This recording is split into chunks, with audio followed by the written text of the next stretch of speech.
A few days ago, somebody stole the license plates from a car I lent to a church project.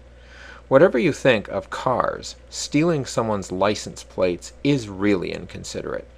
The day my friends at the project told me they had found the plates gone, I had to make a police report. Then, the next day, I had to go up to the Service Ontario office at Rogers Road to get new plates and change the car registration. This video records some of the incidents, pretty much all good ones, that happened on that journey. The video starts with me eastbound on Annette Street.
Getting from the West End to Rogers Road means going under railway tracks.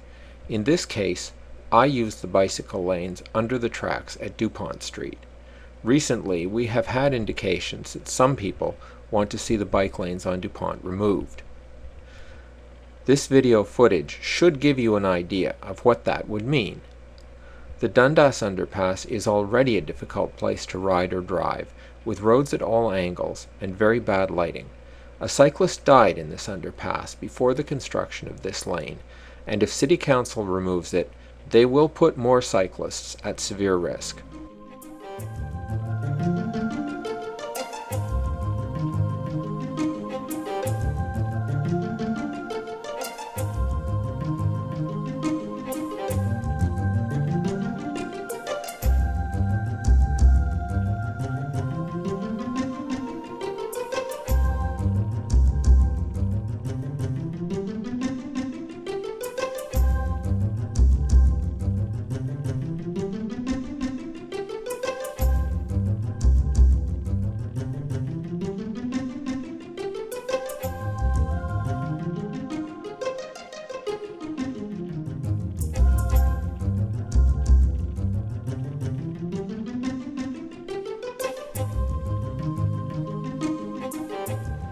Here I crossed the CPR main line at Osler Street, in one of the few level crossings in Toronto.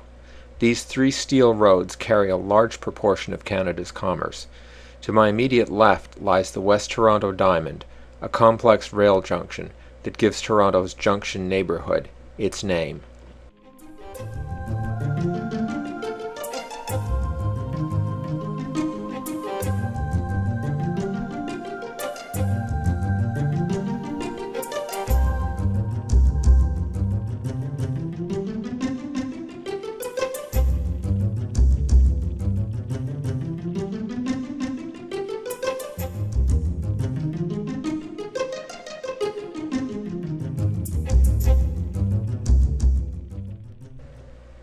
As I ride up the street, a small blue car passes me.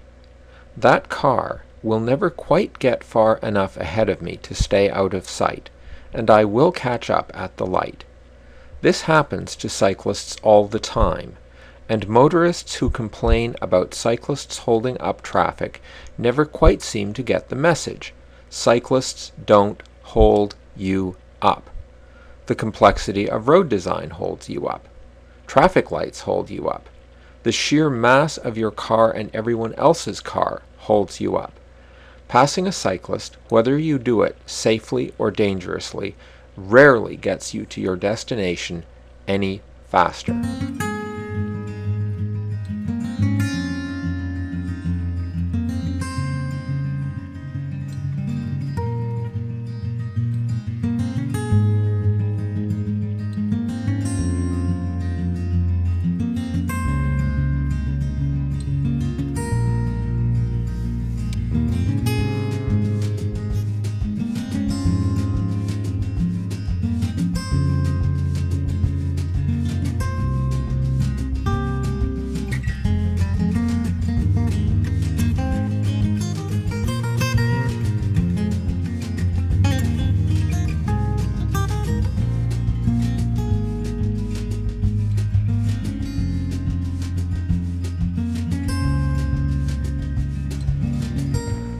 At the junction of Old Weston and Rogers, a situation where a car goes right and a cyclist goes straight ahead.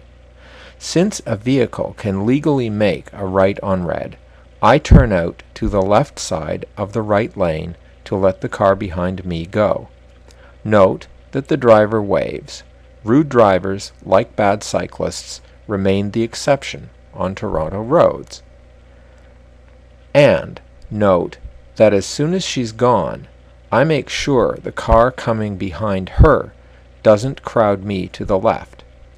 I have learned by experience not to expect drivers going straight will know they should line up behind traffic in front of them, even when that traffic is on a bicycle. This time, everything went smoothly.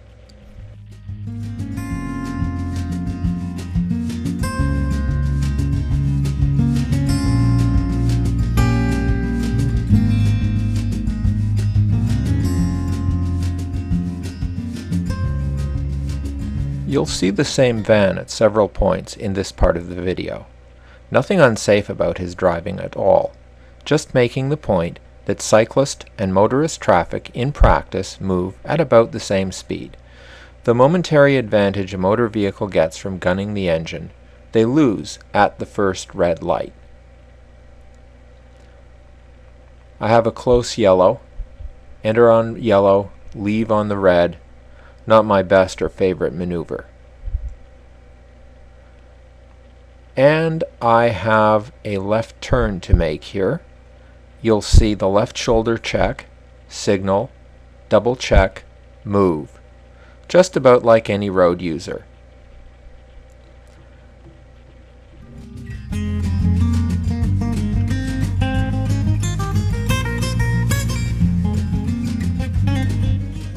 You'll be glad to know I'm sparing you all the actual process of replacing stolen license plates. And my business done, I get back on the road. Since I plan to go back via Kiel, I have a left to make here. And I do it the same way I did going in. Check, signal, check, and then move. When preparing to make a left, I ride to the left side of the left lane so cars can pass me. I've taken abuse from drivers ignorant of proper procedures in the past. This time, nobody yells and they pass without a fuss. But oops! Yes, one red light, definitely busted. Yes, Virginia, motorists run red lights. In fact, they run them quite a lot.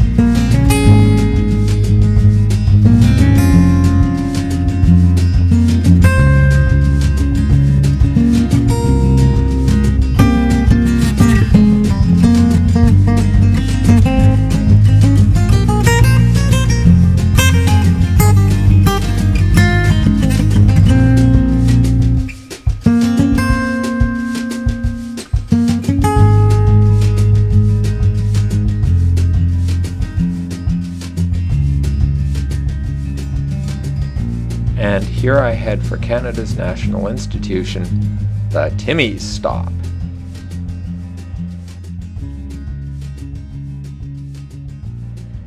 I had a pretty good run down Keele. No bike lane, of course, but no close passes, no dangerous drivers, and green lights pretty much all the way. I'm coming up to St. Clair here. I'm going to turn onto St. Clair because I want to go under the Runnymede underpass, and as I turn you will see the St. Clair, actually the end of the St. Clair streetcar right of way. It does tend to restrict traffic just a little bit. Here we go. As you can see, the drivers are all being perfectly courteous and safe. That's actually the norm for Toronto traffic.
You can't see it, but the red van you're about to see here and I did a double lane switch.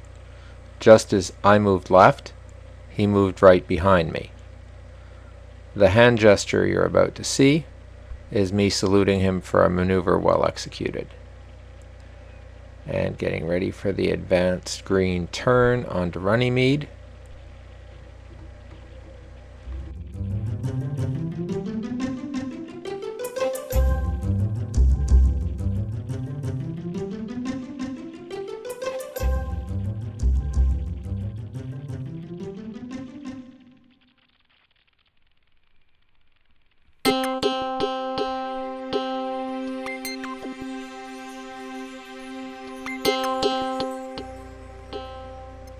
As you can see here, the Runnymede underpass is well lit, well paved, and it has bike lanes.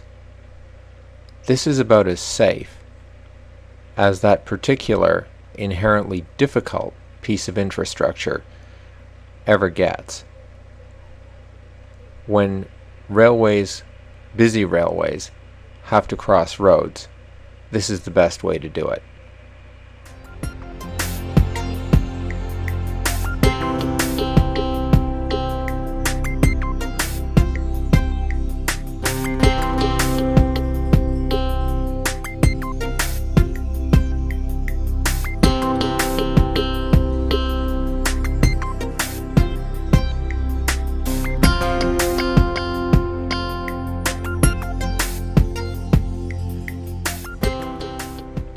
Down the Runnymede bike lanes, down the Annette bike lanes, and then left on Jane. And that's it for this trip.